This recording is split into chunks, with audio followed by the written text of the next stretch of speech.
আসসালামু আলাইকুম। মাশাআল্লাহ, যে বাচ্চাগুলো দেখতে পারতেছেন, এই বাচ্চাগুলোর বয়স আজকে ৩ দিন।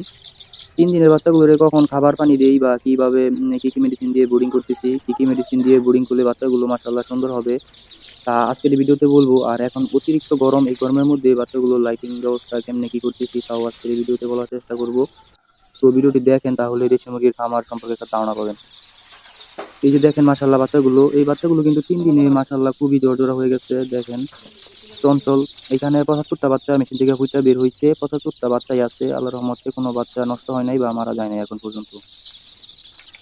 এখন প্রায় ১টার মতো বাজে, আমি লাইট অফ করে দিলাম। কারণ বাচ্চাগুলো দিয়ে হা কইরা নিঃশ্বাস নিতেছে। মানে এখানে অতিরিক্ত গরম হয়ে গেছে এই কারণে। আর আজকে বাচ্চাগুলোর বয়স ৩ দিন হইছে, এই কারণে এই যে খাবার পাত্রের মধ্যে খাবার দিয়ে দেবো। এতদিন শুধু পেপারের মধ্যে দিতাম, পেপারের মধ্যেও দিব, দেন খাবার পাত্রের মধ্যেও খাবার দেবো, যাতে বাচ্চাগুলো মোটামুটি মাশাআল্লাহ চঞ্চল হয়ে গেছে।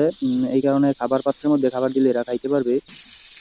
আর এই যে পানির পাত্রগুলো এখন ধুইয়া নতুন আবার পানি দিয়ে দিব, মেডিসিন পানি।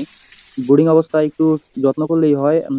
বাচ্চাগুলো যখন বড় হয়ে যায় তখন আহামরি ওরকম যত্ন করা লাগে না, কিন্তু ব্রুডিং অবস্থায় যত্ন না করলে বাচ্চাগুলো গ্রোথ ভালো আসে না। এই বাচ্চাগুলো দিয়ে পরে প্যারেন্টস করলে ভালো হইব না। এই যে নিচেও খাবার দিয়ে দিচ্ছি, আবার খাবার পাত্রের মধ্যেও খাবার দিয়ে দেবো।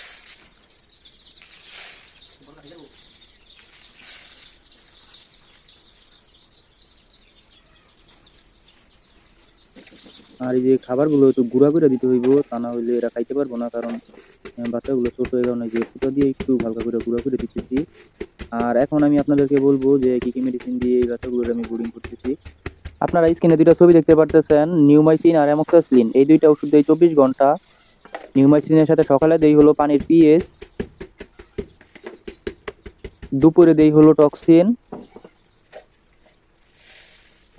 আর রাতে দেই হলো B1 B2 আর লাইসোবিট। কিন্তু নিউমাইসিন আর অ্যামোক্সাসিলিন এই দুইটা ২৪ ঘন্টা থাকে, এর সাথে ওই পিএইচ সকালে, দুপুরে টক্সিন, রাতে লাইসোবিট, এইভাবেই দেই। তো আজকে ভিডিওটা এই পর্যন্ত। সবাই ভালো থাকবেন, আল্লাহ হাফেজ।